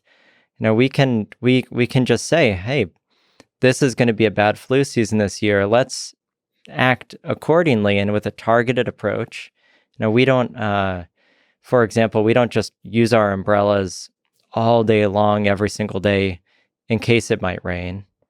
We don't board up our homes every single day in case there's a hurricane. We wait, and if we know that there's one coming, then we act for a small period of time accordingly, and then we go back and we've prepared ourselves in like these little bursts to not have it ruin our days. I can't tell you how exciting that vision of the future is. I think that's incredible, and it seems like it should be within our reach. Just these like weather maps of viruses floating about the earth, and it seems obvious. It's one of those things where right now it seems like maybe impossible, and then looking back like 20 years from now, we'll wonder like why the hell this hasn't been done way earlier. The one difference between weather, maybe, I don't know if you have interesting ideas in this space. The difference between weather and viruses is it includes the collection of the data includes the human body, potentially. And that means that there is some, as with the contact tracing question, there's some concern about privacy. Yep. There seems to be this dance that's really complicated. With Facebook getting a lot of flack for basically misusing people's data, or, just whether it's perception or reality, there's certainly a lot of reality to it too, where they're not good stewards of our private data. So there's this weird place where it's like obvious that if we collect a lot of data about human beings and maintain privacy and maintain all like basic respect for that data, just like honestly common sense respect for the data, that we can do a lot of amazing things for the world, like a weather map for viruses. Is there a way forward to gain trust of people, or to do this well? Do you have ideas here? How big is this problem? I think it's a central problem. There's a couple central problems that need to be solved. One, how do you get all the samples? That's not actually too difficult. I have a pilot project going right now with getting samples from across all the United States. Tens of thousands of samples every week are flowing into my lab, and we process them. So it's taking like one of the basically there's biology here and chemistry and converting that into numbers. That's exactly right. So what we're doing, for example, there's a lot of people who go to the hospital every day, a lot of people who donate blood. People who donate plasma. So one of the projects that I have, I'll get to the privacy question in a moment, but so what I want to do is the name that I've given this is a global immunological observatory. Awesome. There's no reason not to have that. Good name. I've said, instead of saying, well, how do we possibly get enough people on board to send in samples all the time? Well, just go to the source. So there's a company in Massachusetts that makes 80% of all the instruments that are used globally to collect plasma from plasma donors. So I went to this company, Hemonetics, and said, is there a way?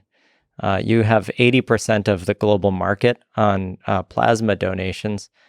Can we start getting plasma samples from healthy people that use your machines?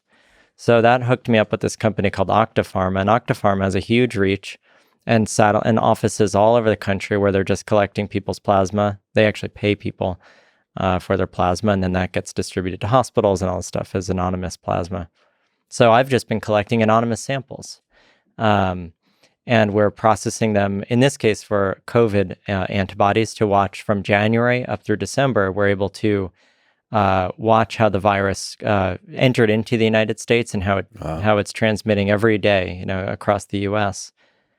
So we're getting those results organized now, and we're going to start putting them publicly online soon to start making at least a very rough map of COVID. But that's the type of thinking that I have in terms of like, how do you actually capture huge numbers of specimens?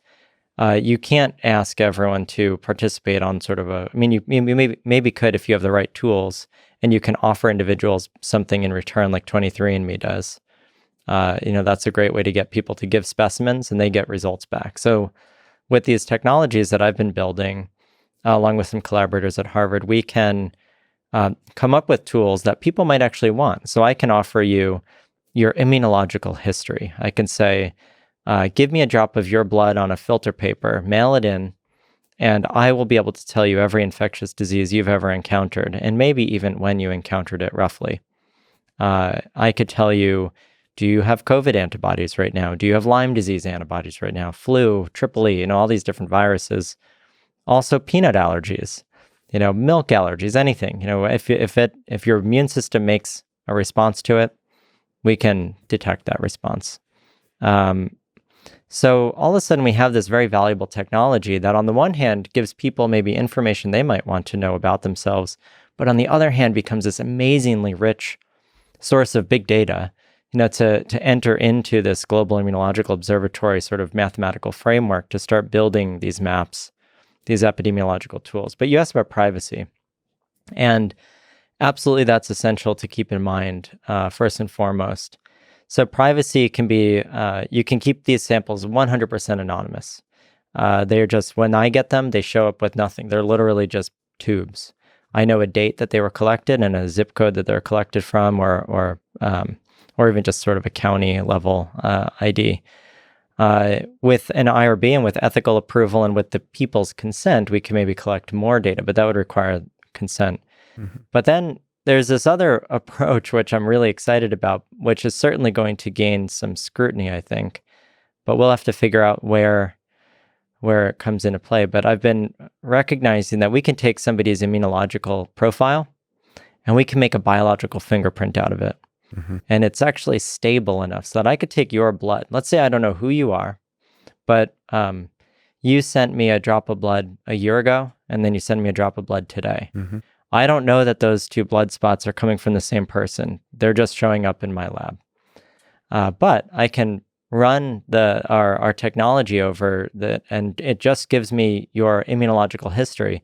But your immunological history is so unique to you, and the way that your body responds to these pathogens is so unique to you that I can use that to tether your two samples. I don't know who you are. I know nothing about you. I only know when those samples came out of a person, but I can say, oh, these two samples a year apart actually belong to the same person. Yeah, so there's sufficient information, that immunological history to match the samples. From a privacy perspective, that's really exciting. Does that generally hold for humans? So you're saying there's enough uniqueness to match? Yeah, because it's very stochastic, even twins. So this, I believe, we haven't published this yet. We will soon. You have a twin too, right? I do have a twin. I have an identical twin brother, which makes me interested in this. He looks very much like me. Oh, is that how that works? Yeah. And, DNA can't really tell us apart. But this tool is one of the only tools in the world that could tell twins apart from each other. Could still be accurate enough to say this blood, it's like 99.999% accurate to say that these two blood samples came from the same individual. And it's because it's a combination both of your immunological history, but also how your unique body responds to a pathogen, which is random. The way that we make antibodies is by and large, it's got an element of randomness to it. How the cells, when they make an antibody, they chop up the genetic code to say, okay, this is the antibody that I'm going to form for this pathogen. And you might form, if you get a coronavirus, for example, you might form hundreds of different antibodies, not just one antibody against the spike protein, but hundreds of different antibodies against all different parts of the virus. So that gives this really rich resolution of information that when I then do the same thing across hundreds of different pathogens, some of which you've seen, some of which you haven't, it gives you an exceedingly unique fingerprint that that is sufficiently stable over years and years and years to essentially give you a barcode, and I don't have to know who you are, but I can know that these two specimens came from the same person somewhere out in the world. It's so fascinating that there's this trace, your life story in the space of viruses, in the space of pathogens, like these, or because there's this entire universe of these organisms that are trying to destroy each other. Mm-hmm. And then your little trajectory through that space leaves a trace. Yep. And then you can look at that trace. That's fascinating. And that, I mean, that data period is just fascinating. And the vision of making that data universally connected to where you can infer things, and just like with the weather is really fascinating. And there's probably artificial intelligence applications there, start making predictions, start finding patterns. Exactly. We're doing a lot of that already. And that's how, had we had this going, I've been trying to get this funded for years now. And I've spoken to governments, everyone says, cool idea, not going to do it. Why do we need it? Oh, really? Why do you need it? Why do you need it? And of course now, I've wrote in 2015 about this, why this would be useful. And of course, now we're seeing why it would be useful. Had we had this up and running in 2019, had we had it going, we were drawing blood from, or getting blood samples from hospitals and clinics and blood donors from New York City, let's just say. That could have, we didn't run the first PCR test for coronavirus until probably a month and a half or 2 months after the virus started transmitting in New York City. So it's like with the rain, we didn't start wearing umbrellas or taking out umbrellas. Exactly, for 2 months. Getting wet. But different than the rain, we couldn't actually see that it was spreading, right. And so Andrew Cuomo had no choice but to leave the city open. There were hints that maybe the virus was spreading in New York City, but, he didn't have any data to back it up. No data. And so it was just week on week on week. And he didn't have any information to really go by to allow him to have the firepower to say, we're closing down the city. This is an emergency. We have to stop spread before it starts. And so they waited until the first PCR tests were coming about. And then the moment they started running PCR tests, they find out it's everywhere. And so that was a disaster because, of course, New York City, was just hit so bad because nobody was, we were blind to it. We didn't have to be blind to it. And the nice thing about this technology is we wouldn't have, with the exact same technology we had in 2017, we could have detected this novel coronavirus spreading in New York City in 2020, not because we changed, not because we are actually actively looking for this novel coronavirus, but because we would have seen patterns in people's immune responses using AI or just frankly using just the raw data itself. We could have said, hey, it looks like there's something that looks like known coronavirus is spreading in New York, but there's gaps. There's, for some reason, people aren't developing an immune response to this coronavirus that seems to be spreading to these normal things that, and it just the profile looks different. And we could have seen that, and immediately, especially since we had an idea that there was a novel coronavirus circulating in the world, we could have very quickly and easily seen, hey, clearly we're seeing a spike of something that looks like a known coronavirus, but people are responding weirdly to it. Our AI algorithms would have picked it up, and just our basic, heck, you could have put it in an Excel spreadsheet, we would have seen it. Yeah. So some basic visualization would have shown exactly. We would have seen spikes, and they would have been kind of off, immune responses that the shape of them just looked a little bit different. but they would have been growing and we would have seen it, and it could have saved tens of thousands of lives in New York City. So to me, the fascinating question, everything we've talked about, so both the huge collection of data at scale, just super exciting, and then the kind of obvious at scale solution to the current virus and future ones is the rapid testing. Can we talk about the future of viruses that might be threatening the our very existence? Sure. So do you think like a future natural virus can have an order of magnitude greater effect on human civilization than anything we've ever seen? So something that either kills all humans or kills, I don't know, 60, 70% of humans. So something we can't even imagine. Is that something that you think is possible? Because it seems to have happened yet.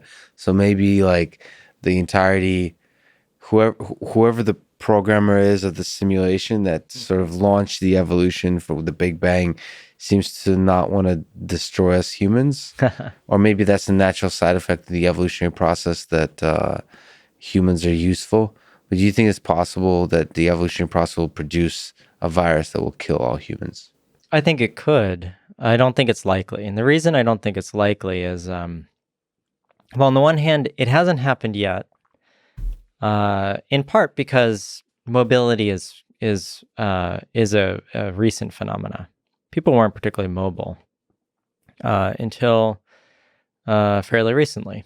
Now, of course, now that we have people flying back and forth across the globe all the time, the chances of global pandemics has escalated exponentially, of course. And so, on the one hand, that's part of why it hasn't happened yet. We can look at things like Ebola.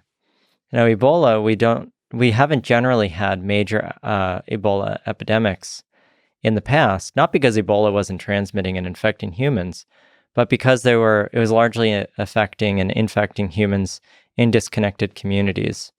So you see out in rural parts of Africa, for example, in Western Africa, you might end up having isolated Ebola outbreaks, but there weren't connections that were fast enough that would allow people to then spread it into the cities. Of course, we saw back in 2014, 15, a massive Ebola outbreak that wasn't because it was a new strain of Ebola, but it was because there's new inroads and connections between the communities and people got it to the city. And so we saw it start to spread. So that should be a little bit foreshadowing of what's to come. And now we have this pandemic. We had 2009. We have this. There is a benefit, or there is sort of a natural check. And this is like kind of Latka-Voltaire predator-prey dynamic kind of systems, ecological systems in mathematics that if you have something that's so deadly, people will respond more, maybe with a greater sense of panic, which alone could, destroy humanity. But at the same time, like we now know that we can lock down. We know that that's possible. And so if this was a worse virus that was actually killing 60% of people, as infecting, we would lock down very quickly. My biggest fear, though, is let's say that was happening. You need serious lockdowns if you're going to keep things going. So the only reason we were able to keep things going during our lockdowns is because it wasn't so bad that we were still able to have people work in the grocery stores, still have people work in the shipping to get the food onto the shelves. So on the one hand, we could probably figure out how to stop the virus, but can we stop the virus without starving? Right. And I'm not sure that if this was another acute respiratory virus that say it transmitted the same way, but say it actually did worse damage to your heart, but it was like a month later that people start having heart attacks en masse. It's like not just one-offs, but really severe. Well, that could be a serious problem for humanity.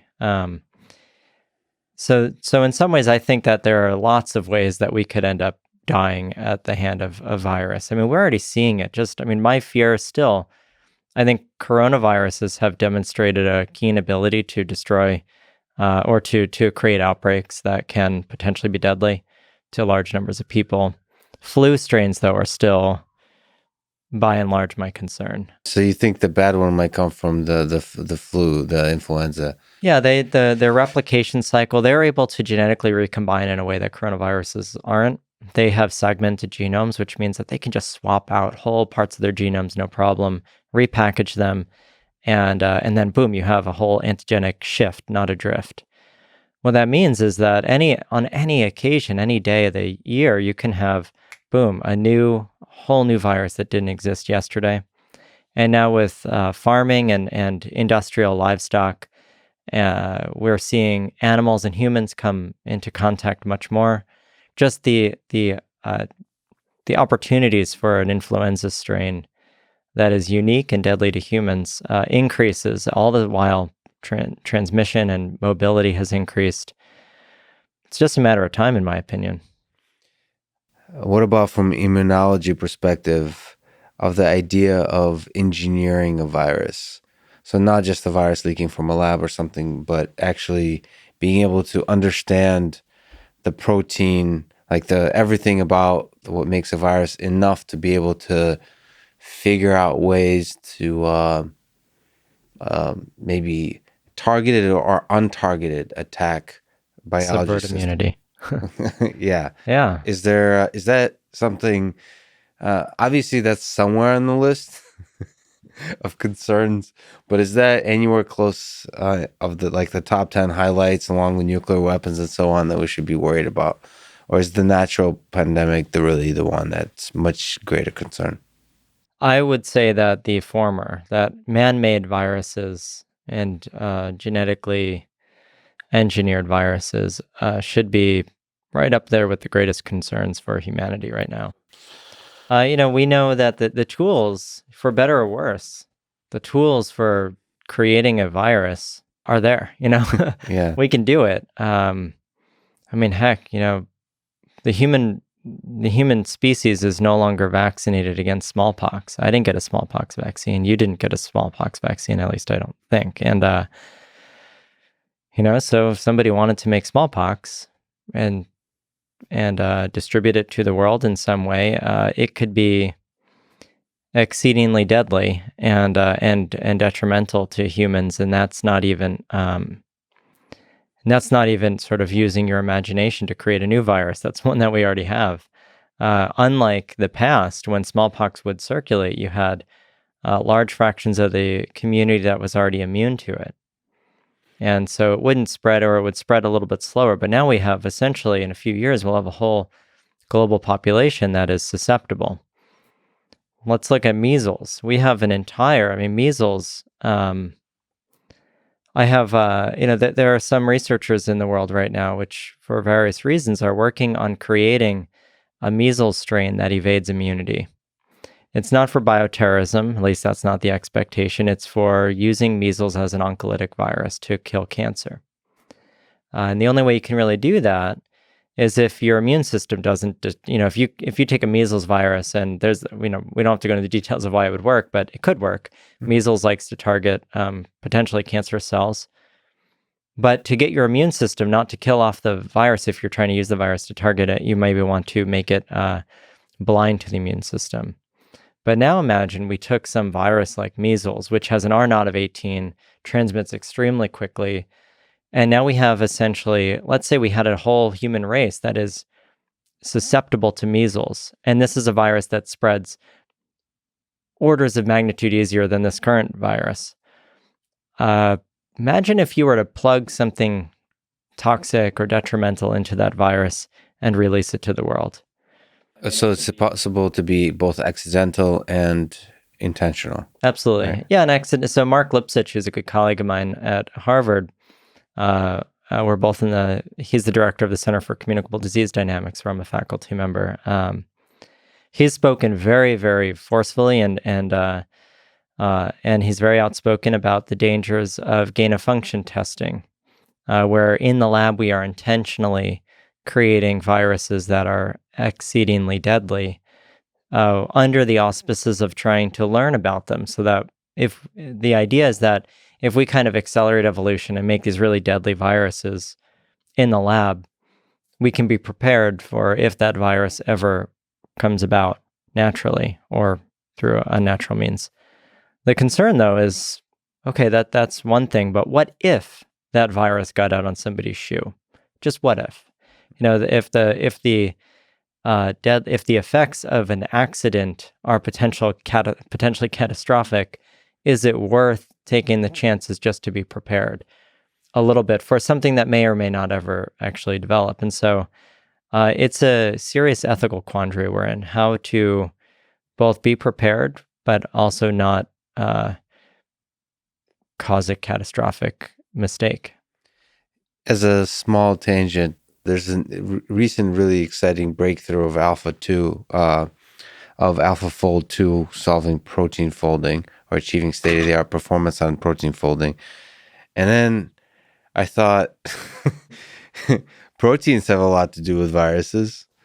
It seems like being able to use machine learning to design proteins that achieve certain kinds of functions will naturally allow you to use, maybe down the line, not yet, but allow you to use machine learning to design basically viruses, maybe like measles, like for good, which is like to attack cancerous cells, but also for bad. Is that is that a crazy thought? Or is this a natural place where this technology may go? I suppose as all technologies can, which is for good and for bad. Mm-hmm. Do you think about the role of machine learning in this? Oh, yeah. Absolutely. I mean, AlphaFold is amazing. It's an amazing algorithm, series of algorithms. And it does demonstrate, to me, it demonstrates just how powerful, everything in the world has rules. We just don't know the rules. We often don't know them. But, our brain has rules, how it works. Everything is plus and minus. There's nothing in the world that's really not, at its most basic level, positive, negative. It's all, obviously, it's all just charge. And that means everything, you can figure it out with enough computational power and enough. In this case, I mean, machine learning and AI is just one way to learn rules. It's an empirical way to learn rules, but it's a profoundly powerful way. And certainly now that we are getting to a point where we can take a protein and know how it folds, given its sequence, we can reverse engineer that, and we can say, okay, we want a protein to fold this way. What does the sequence need to be? We haven't done that yet so much. But it's just the next iteration of all of this. And so let's say somebody wants to develop a virus. It's going to start with somebody wanting to develop a virus to defeat cancer, something good. And so it will start with a lot of money from the federal government, for all the positives that will come out of it. But we have to be really careful because that will come about. There's no doubt in my mind that we will develop. We're already doing it. We engineer molecules all the time for specific uses. Oftentimes we take them from nature and then tweak them. But now we can supercharge it. We can accelerate the pace of discovery to not have it just be discovery. We have it be true ground-up engineering. And let's say you're trying to make a new molecule to stabilize somebody with some retinal disease, right? So we come up with some molecule that can improve the stability of somebody with retinal degeneration. Just a small tweak to that to say, make a virus that causes the human race to become blind. Yeah. I mean, it sounds really conspiracy theory-ish, but it's not. We're learning so much about biology, and there's always nefarious reasons. I mean, heck, look at how AI and just Google searches. Those can be, they are every single day being leveraged by nefarious actors to take advantage of people, to steal money, to do whatever it might be.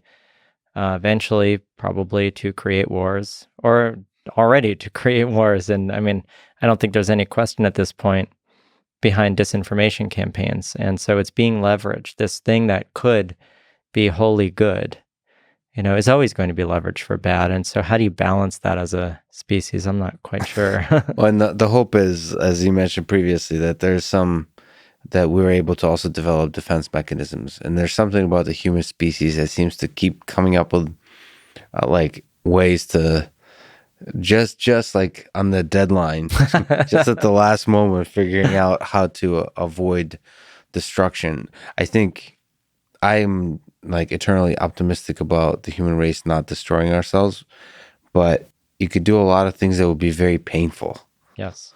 Well, we're doing it already. We are seeing how our regulation today, Right. we did this thing. It started as a good thing, regulation of medical products, but now it is, unwillingly and unintentionally harming us. Our regulatory landscape, which was developed wholly for good in our country, is getting in the way of us deploying a tool that could stop our economies from having to be sort of sputteringly closed, that could stop deaths from happening at the rate that they are.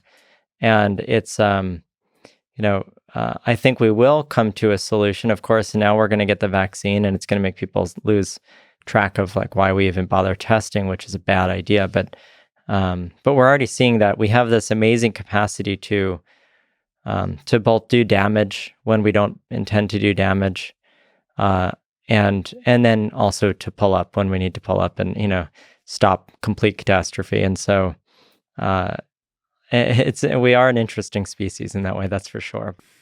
So there's a lot of young folks, undergrads, grads, they're also young, listen to this. So you've talked about a lot of fascinating stuff that's like, there's ways that things are done and there's actual solutions, and they're not always like intersecting. Do you have advice for undergraduate students or graduate students, or even people in high school now, about a life, about career, of how they might be able to solve real big problems in the world, how they should live their life in order to have a chance to solve big problems in the world? It's hard. I struggle a little bit sometimes to give advice, because the advice that I give from my own personal experience is necessarily distinct from the advice that would make other people successful.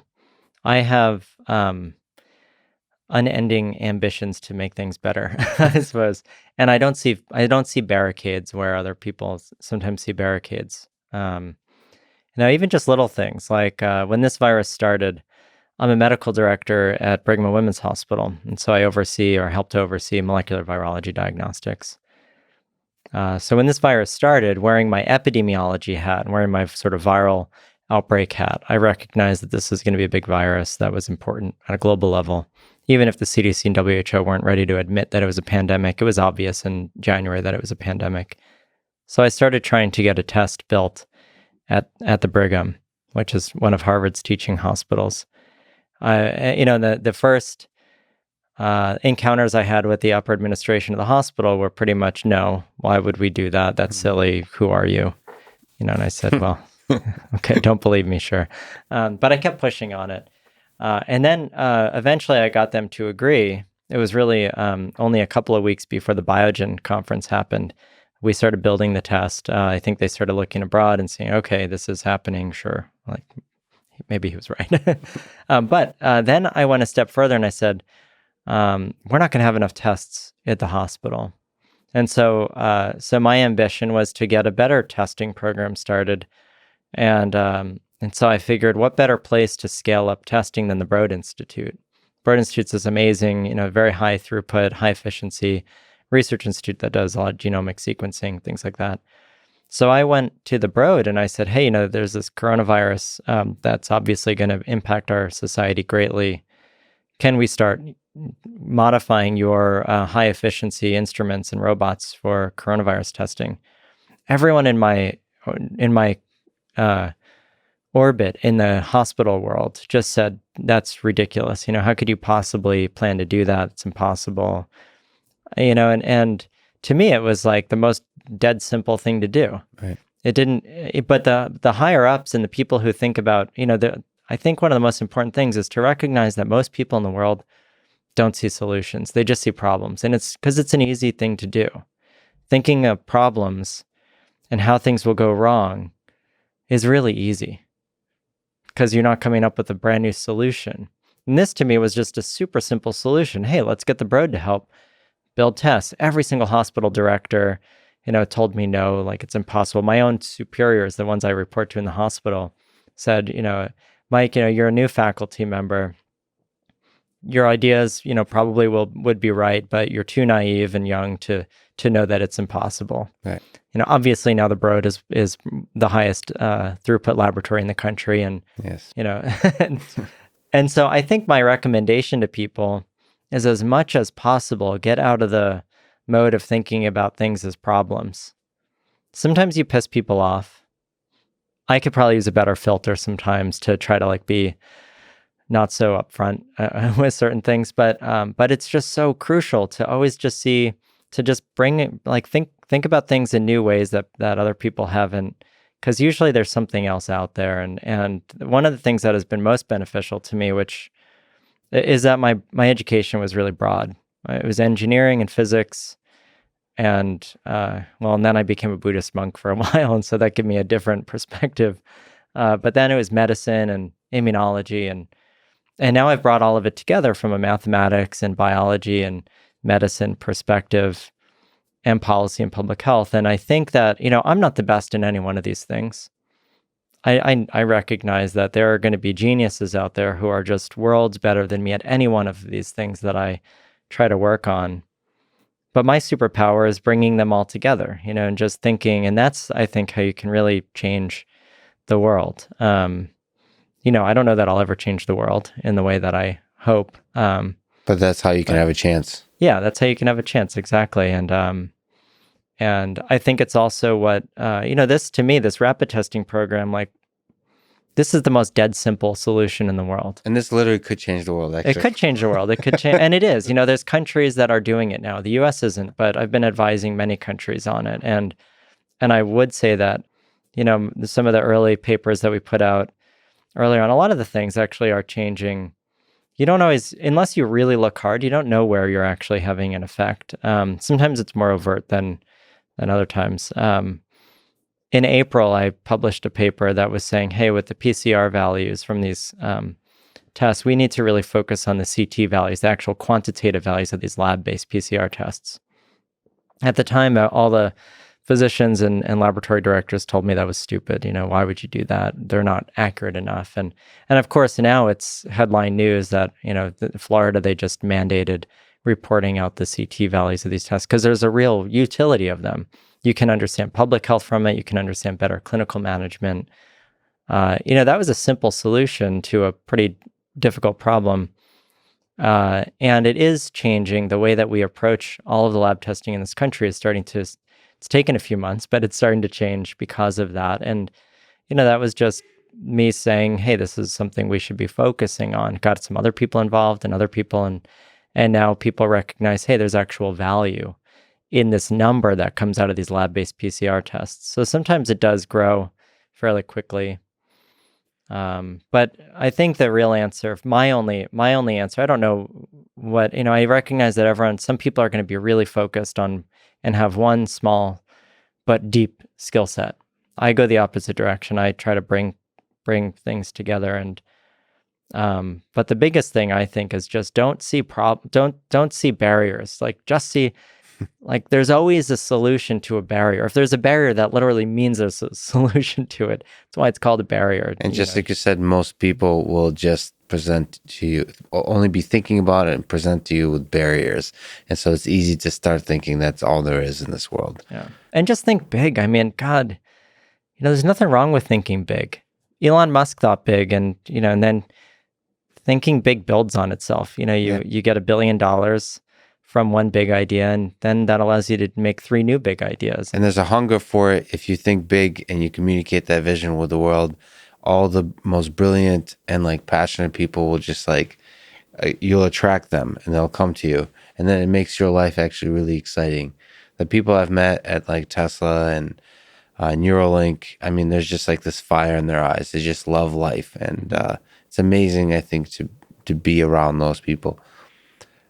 I have to ask you about What was the philosophy, the journey that took you to becoming a Buddhist monk, and what did you learn about life? What did you take away from that experience? How did you return back to Harvard and the world that's unlike that experience, I imagine? Yeah, well, I was at Dartmouth at the time. Um, uh, well, I went to Sri Lanka. I was already pretty interested in developing countries and sort of under-resourced areas, and I was doing a lot of engineering work, and I went there, but I was also starting to think maybe health was something of interest. So I went to Sri Lanka because I had a long interest in Buddhism as well, just kind of interested in it as a thing. Which aspect of the philosophy attracted you? I would say that the thing that interested me most was really this idea of kind of a butterfly effect of like, what you do now has ripple effects that extend out beyond what you can possibly imagine, both in your own life and in other people's lives. And in some ways, Buddhism has, not in some ways, in a pretty deep way, Buddhism has that as part of its underlying philosophy in terms of rebirth and sort of your actions today propagate to others, but also propagate to sort of what might happen in your circle of what's called samsara and rebirth. And I don't know that I subscribe fully to this idea that we are reborn, which always was a little bit of a debate internally, I suppose, when I was a monk. But it has always been, it was that, and then it was also meditation. At the time, I was a fairly elite rower. I was, rowing at the national level, and rowing to me was very meditative. It was, just there's, even if you're in a boat with other people, it's, I mean, on the one hand, it's like the extreme of like a team sport, but it's also the extreme sort of focus and concentration that's required of it. And so I was always really into just meditative type of things. I was doing a lot of pottery too, which was also very meditative. And so Buddhism just kind of really, really, there are a lot of things about meditating that just appealed. And so I moved to Sri Lanka planning to only be there for a couple of months. But then I was shadowing in this medical clinic, and there was this physician who was just really, I mean, it's just kind of a horrible situation. Frankly, this guy was trained decades earlier. He was an older physician, and he was still just practicing like these fairly barbaric approaches to medicine because he had, it was a rural town, and he just didn't have a lot of, he didn't have any updated training, frankly. And so, I just remember this like girl came in with like shrapnel in her hand, and his solution was to like air it out. And so he was like, without even numbing her hand, he was like cutting it open more with this idea that like the more oxygen and stuff, and it just, I think there was something about all of this. And I was already talking to these monks at the time. I would be in this clinic in the morning, and I'd go, and my idea was to teach English to these monks in the evening. Turned out I'm a really bad English teacher. So they just they allowed me just to sit with them and meditate. And they were teaching me more about Buddhism than I could have possibly taught them about English or being an American or something. And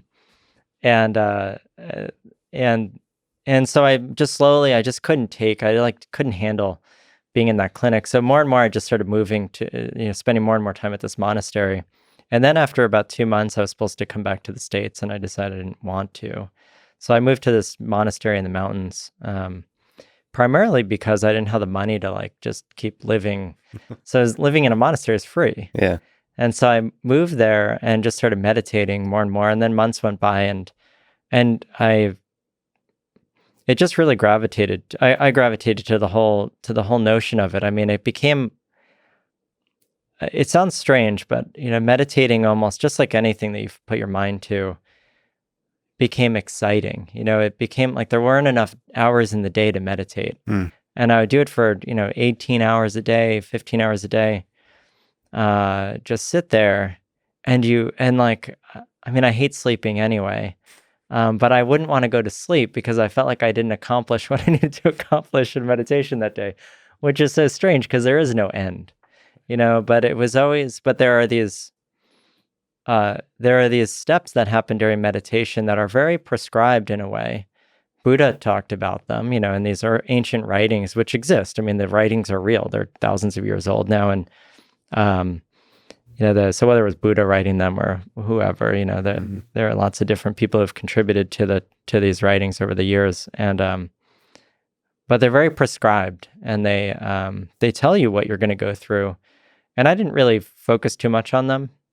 I read a little bit about them, but your mind really does. When you actually start meditating at that level, like not an hour here and there, but like truly just spending your days meditating, it becomes kind of like this other world where it becomes exciting, and you're actively working, you're actively meditating, not just kind of trying to quiet things. That's sort of just the first stage of trying to get your mind to focus. Most people never get past that first stage, especially in our culture. Could you briefly summarize what's waiting beyond the stage of just quieting the mind? Yeah. It's hard for me to imagine that there's something that could be described as exciting on there. Yeah, it's an interesting question. So I would say, so the first step is truly just to like be able to close your eyes, focus on your breath, and not have other thoughts enter into your mind. That alone is just so hard to do. Like, I couldn't do it now if I wanted. But I could then. And, but once you get past that stage, you start entering into like all these other, you go through I went through this like pretty trippy stage, which is a little bit euphoric, where you just kind of start not hallucinating. I mean, it wasn't like some crazy thing that would happen in a movie but definitely just weird. You start getting into the stage where, you're able to quiet your mind for so long, for hours at a time, that like for me, I started getting really excited about this idea of mindfulness, which is part of Buddhism in general, but it's part of Theravada Buddhism in particular in this way, which was you start focusing on your daily activities, whether that's sipping a cup of tea or walking or sweeping around. I lived on this mountainside in this cottage thing. It was built into the rock, and so every morning I would wake up early and sweep around it and stuff, because that's just what we did. And you meditate on all those activities. And one of the things that was so exciting, which sounds completely ridiculous now, was just almost learning about your daily activities in ways that you never would have thought about before. So what's involved with like picking up this glass of water? If I said, okay, I'm going to take a drink of water, to me right now, it's a single activity, right? But during meditation, it's not a single activity. It's a whole series of activities, of like little engineering feats, and feelings. And it's gripping the water, and it's feeling that the glass is cold, and it's lifting, and it's moving and dragging, and you start to learn a whole new language of life. And that to me was like this really exhilarating thing, that it was an exhilarating component of meditation that there was never enough time. It's kind of like learning a new computer language. Like, it gets really exciting when you start coding and all these new things you can do. You learn how to experience life in a much richer way, and so you never run out of ways to go deeper and deeper and deeper in the way you experience even just the drinking of the glass of water. That's exactly right. And what becomes kind of exhilarating is you start to be able to predict things that you never, or I don't even know if prediction's the right word, but I always think of The Matrix, where I forget who it was. Somebody was shooting at Neo, and he like leans backwards and he dodges the bullets. In some ways, when you start breaking every little action that your hands do, or that your feet do, or that your body does, down into all these little actions that make up what we normally think of as an action, all of a sudden you can start to see things almost in slow motion. I like to think of it very much like language. The first time somebody hears a foreign language, it sounds really fast usually. You don't hear the spaces between words. And it just sounds like a stream of consciousness. It just sounds like a stream of noises if you've never heard the language before. And as you learn the language, you hear clear breaks between words, and it starts to gain context. And all of a sudden, like that, what once sounded very fast slows down, and it has meaning. That's our whole life. Well, there's this whole language happening that we don't speak generally. But if you start to speak it, and if you start to learn it, and you start to say, hey, I'm picking up this glass is actually 18 little movements, then all of a sudden, like, it becomes extremely exciting and exhilarating to just breathe. Breathing alone and the rise and fall of your abdomen, or the way the air pushes in and out of your nose, becomes almost interesting. And what's really neat is the world just starts slowing down. And I'll never forget that feeling. And if there was one euphoric feeling from meditation I want to gain back, but I don't think I could without really meditating like that again, and I don't think I will, was this like slow motion of the world. It was finding the spaces between all the movements in the same way that the spaces between all the words happen.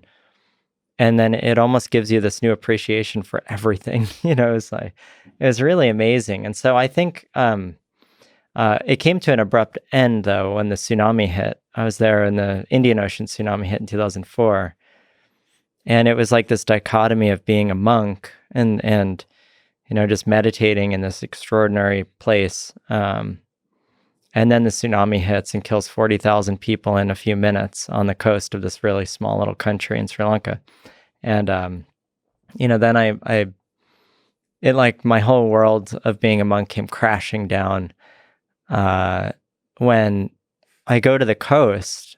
And I mean, that was just a devastating visual sight, an emotional sight. But the strangest thing happened, which was that everyone just wanted me to stay as a monk.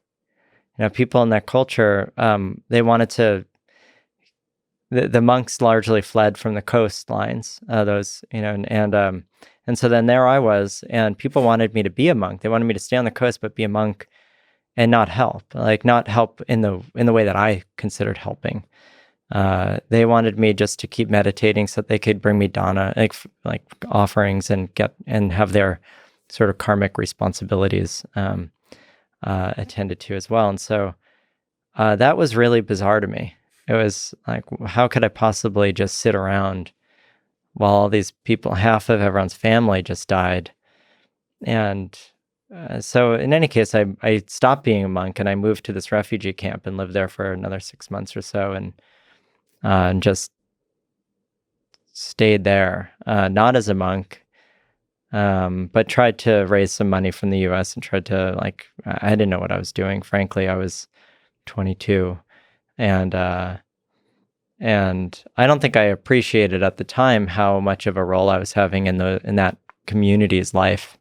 But it's taken me many years to process all of this since then. But I would say it's what put me into the public health world, living in that refugee camp, and that difference that happened, from being a monk to being in this devastating environment, just really changed my whole view of why I was existing, I suppose. Well, so there's this richness of life in a single drink of water that you experience, and then there's this power of nature that's capable to take the lives of thousands of people. So given all that, the absurdity of that, let me ask you, and the fact that you study things that could kill the entirety of human civilization, what do you think is the meaning of this all? What do you think is the meaning of life? This whole orchestra we got going on, does it have a meaning? And maybe from another perspective, how does one live a meaningful life, if such is possible? Well, from what I've seen, I don't think there's a single answer to that by any stretch. One of the most interesting things about Buddhism to me is that the human existence is part of suffering, which is very different from Judeo-Christian existence, which is that human existence is something to be, is a very different, it's something there's a richness to it. In Buddhism, it's just another one of your lives, but it's your opportunity to attain nirvana and become a monk, for example, and meditate to attain nirvana. Else you kind of just go back into the samsara, the cycle of suffering.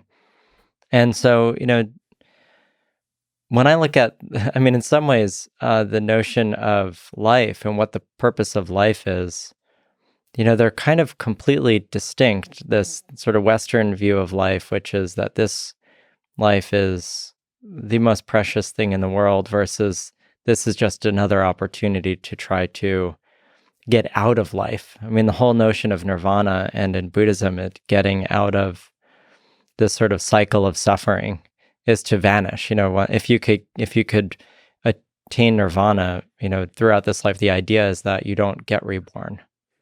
And so when I look at these two, on the one hand, you have Christian faith and other things that want to go to heaven and like live forever in heaven.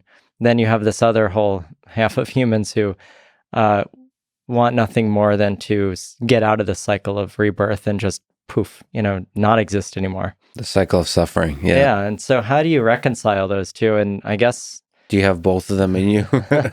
Do you basically oscillate back and forth? I don't think I think I look at us I think we're just a bunch of proteins that, we form and they work in this really amazing way. And they might work in a bigger scale. Like there might be some connections that we're not really clear about, but they're still biological. I believe that they're biological connections. How do these proteins become conscious, and why do they want to help civilization by having at-home rapid tests at scale? Well, I think I don't have an answer to that one, but I really do believe that you would. It's just this is just an evolution of consciousness. I don't personally think is.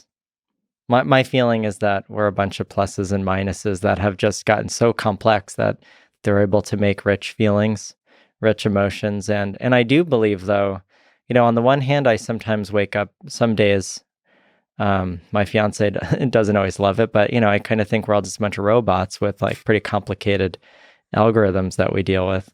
Yeah. And, in that sense, like, okay, if the world just blew up tomorrow, and nothing nothing existed the day after that, it's just another blip in the universe, But at the same time, I don't know. So that's kind of probably my most core basic feeling about life is like, we're just a blip, and we may as well make the most of it while we're here blipping. It's one hell of a fun blip, though. It is. It's an amazing blink of an eye in time. Michael, you're one of the most interesting people I've met, one of the most interesting conversations, important ones now. I'm going to publish it very soon. I really appreciate taking the time. I know how busy you are. It was really fun. Thanks for talking today. Well, thanks so much. This was a lot of fun. Thanks for listening to this conversation with Michael Mina, and thank you to our sponsors, Brave, a fast browser that feels like Chrome but has more privacy-preserving features, Athletic Greens, the all-in-one drink that I start every day with to cover all my nutritional bases, ExpressVPN, the VPN I've used for many years to protect my privacy on the internet, and Cash App, the app I use to send money to friends. Please check out the sponsors in the description to get a discount and to support this podcast. If you enjoy this thing, subscribe on YouTube, review it with 5 stars on Apple Podcasts, follow on Spotify, support it on Patreon, or connect with me on Twitter at Lex Fridman. And now, let me leave you with some words from Teddy Roosevelt. It is not the critic who counts, not the man who points out how the strong man stumbles, or where the doer of deeds could have done them better.